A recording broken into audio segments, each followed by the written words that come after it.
The Festival of Computing 2026 was absolutely amazing. We really loved seeing you all there. And if you weren't able to make it in 2026, come and join us in 2027. But for today, these are some questions. Hello and welcome back to another Craig and Dave at the Chalk Face, and a very special one for us. Dave and I have had a week or so to recover from the Craig and Dave UK Festival of Computing 2026, co-hosted and founded by Bronsgrove School and sponsored by AQA. That's quite a title, but it reflects how we've grown, Dave, doesn't it? Because we were the Craig and Dave and Friends conference when we started 3 years ago, and we very quickly have outgrown that. And I just want to start with a few quick thank yous. I'm going to miss some, and please pick up ones I don't mention, Dave. I mentioned our co-founders and sponsors, Bronsgrove School. I'll let you thank some of the special people there. I will just want to thank the sponsors myself first, right here. We funded this festival entirely ourselves the previous 2 years, and we just couldn't afford to do that at the scale it's got to now. So we couldn't put on what we put on without the sponsorship money. So a huge thank you to AQA, our headline sponsor. We then had two other main sponsors, so Cambridge, OCR, and Vex Robotics, and we had further sponsorship from Pearson, EdXL, Dodona, and Computing at Schools. So a very humbling moment that all three exam boards want to sponsor our festival, as well as the major subject association and other companies. And as I say, without your contribution, it wouldn't go ahead.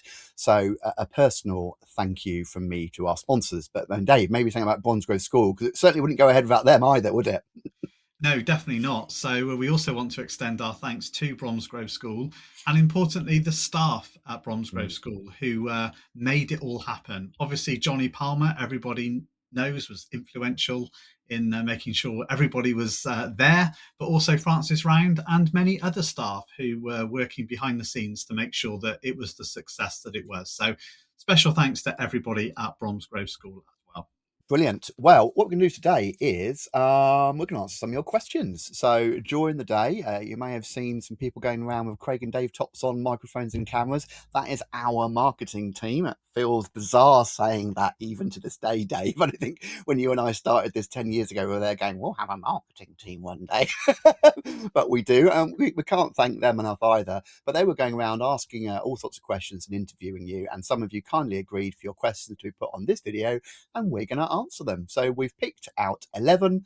We'll try and be succinct, but you know what Dave and I are like, so I apologize if we go off a little bit, but we'll try and be succinct. So let's get started. Here's question number 1, and it's from Paul at Vex Robotics. Is AI in education just another fad? Like STEM, everything was STEM, and now so many things are AI, and is much of it actually AI? So how do teachers see through the fog to understand how it can actually be used effectively and age appropriately for students? Oh, so I said we're going to be succinct, Dave, and then we open up for a question like this. Right. Definitely not a fad, but I think it's too early to make any real decisions on it because it's still so new and nebulous. The government is still coming out with guidance. The DfE don't quite know what we should use and shouldn't. There's been this instant let's ban everything, followed by, well, we didn't ban the internet when it came in. And everyone's settling around how to use it. Every piece of software out there seems to have AI in. Now there's some pushback. Is there too much AI slop? We're having to make that own decision ourselves as a publisher. So it's a hard one to answer, Dave. I don't know what your thoughts is on it. Yeah, it's really difficult. I don't think it's a fad. I do think it's here to stay. I agree with you that the future is very uncertain, and certainly the cost models and things like that, we don't know how it's all going to pan out in the long term. So not a fad, but I do think it's suffering from being overhyped at the moment. I think, as you say, everybody wants to put AI into their products, and teachers are thinking about using AI to reduce their workload, and the Department for Education are encouraging teachers to do that. They're exploring all sorts of things like exam marking by AI and potentially tutoring by artificial intelligence, as well as the ultimate scaffolder and differentiator. So I do think we're in a fastly evolving space at the moment with AI. So Yeah, not a fad, overhyped, yes. Let's see where all the dust settles.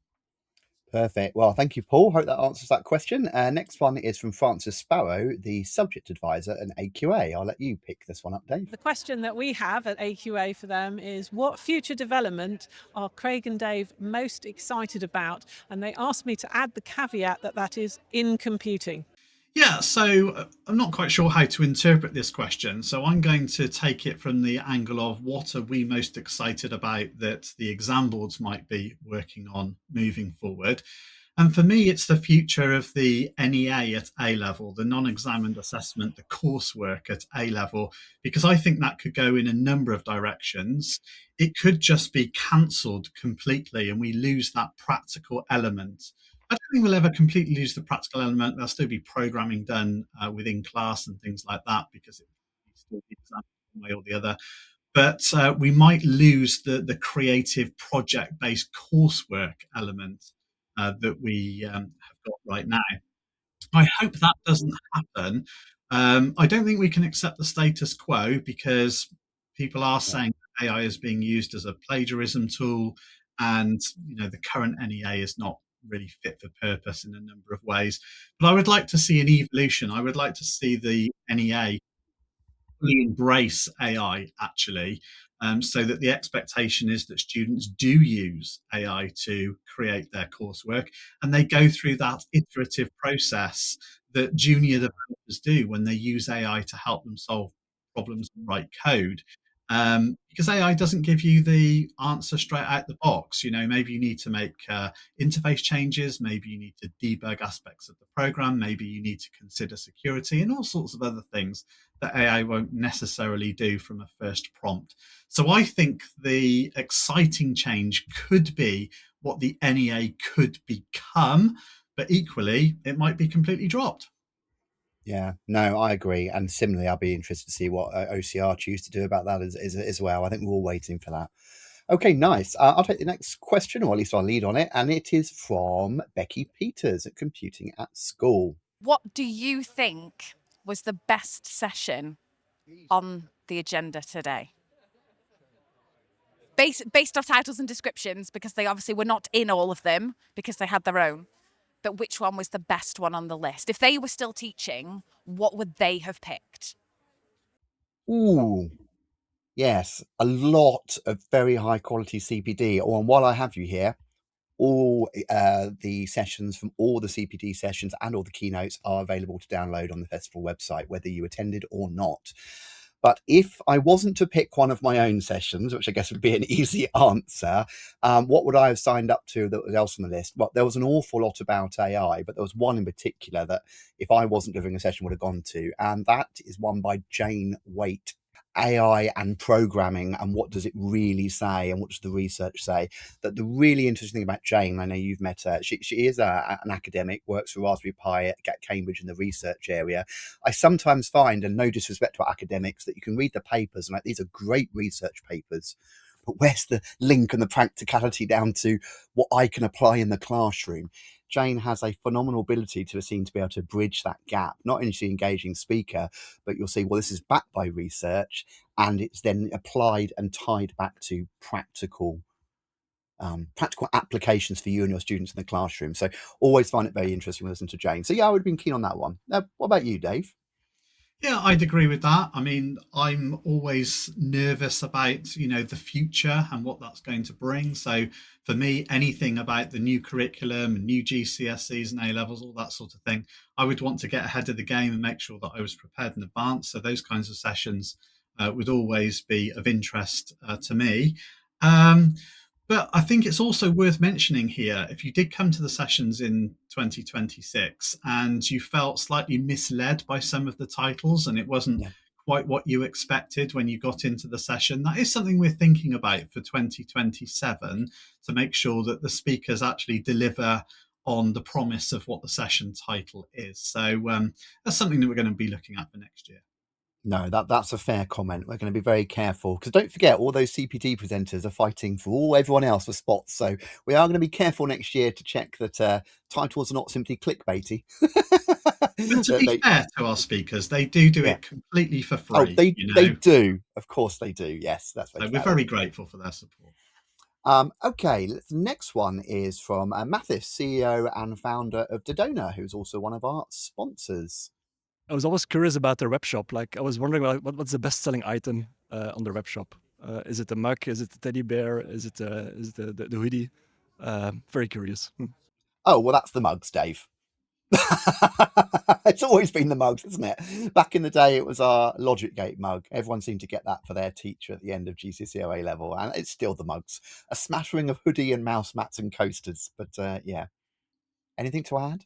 Not really. I mean, we never wanted to sell merch, to be honest, but students said, "Oh, please sell some merch, please sell some merch." So, okay, you've got some merch, but whatever. Fair enough.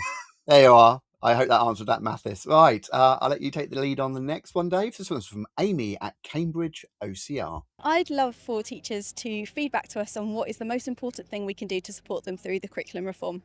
So I think the most important thing that OCR can do to support teachers with reform is to actually support us. And we make a lot of videos that cover their specifications inside and out. We know that teachers use them for professional development to learn the subject content for themselves before they teach it. And we know that an awful lot of students use it to learn the content in preparation for exams and for revision too. We know that because we have millions and millions of views on these YouTube videos and we don't monetize them. We are literally putting them out as a service to the community of teachers and students. And we know that you are very grateful for them. So OCR, please work with us by giving us plenty of advance notice on what's in the new specifications to enable us to create videos in advance for the teachers. I know that you support endorsed resource providers, and that's great, but I would cast the net a little bit wider and please support us to support the teachers. Perfect. Right, the next one is from Becky at Pearson EdXL. This is a great question. What is your favourite sandwich? Okay, everyday bacon, lettuce, tomato, posh version, wild smoked Scottish salmon, smashed avocado, and cracked black pepper. Dave? This is crazy. How the other half live. I'm fine with a cheese and onion.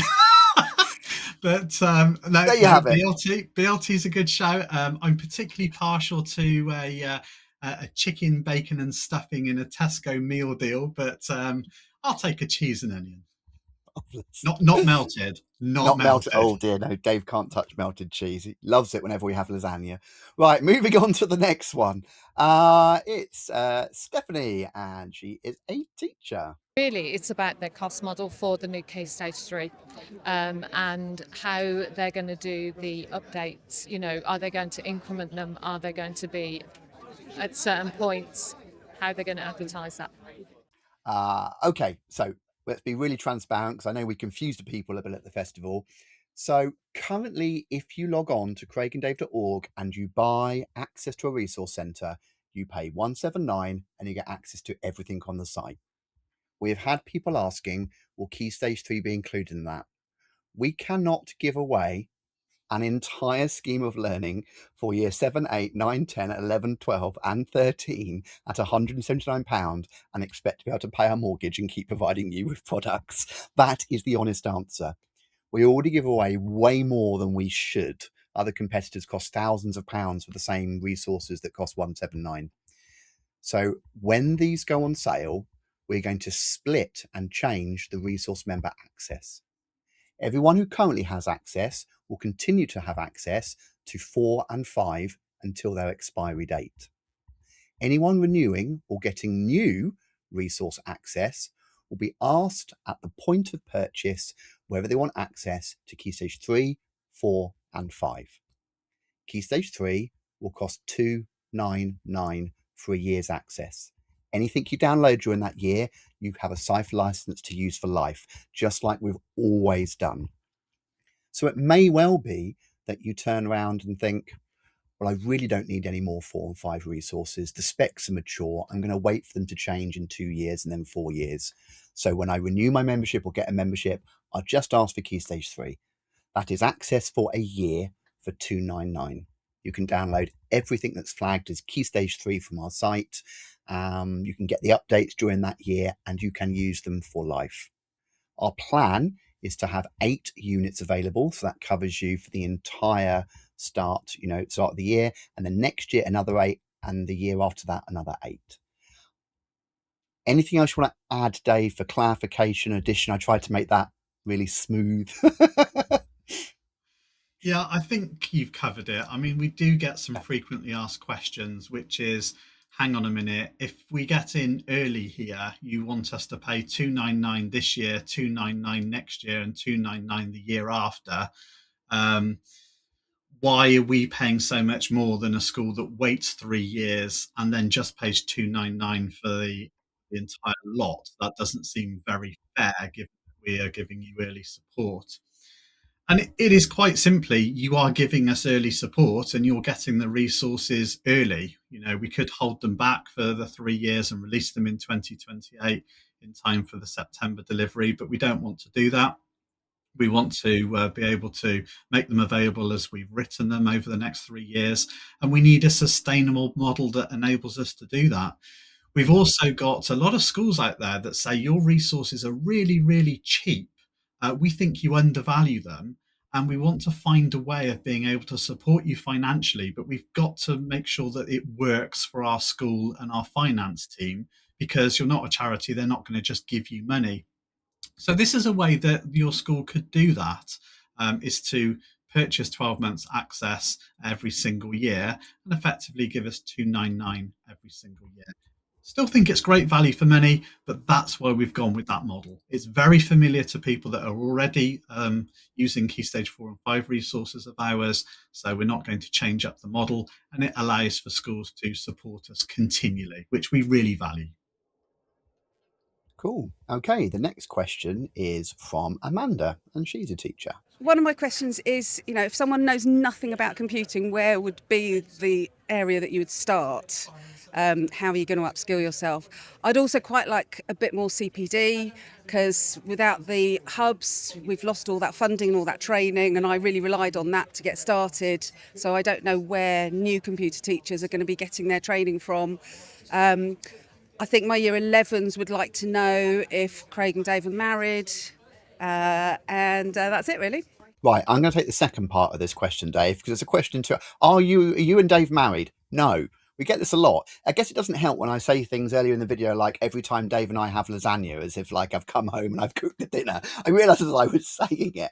I have been married for 15 years to my wonderful husband, Sam, who many of you may have met at the festival. We call the company Craig and Dave, but we have grown over the years. And in fact, Sam was with us from day one, making our website and getting our first domains and our Facebook account. So yes, behind me is Sam, who supports me, and Dave's very tolerant wife, Carol, has to put up with him. Hi, Carol. The other part of the question, though, Dave, if someone knows something about computing, where do you start? I've got a great answer, but what's your advice?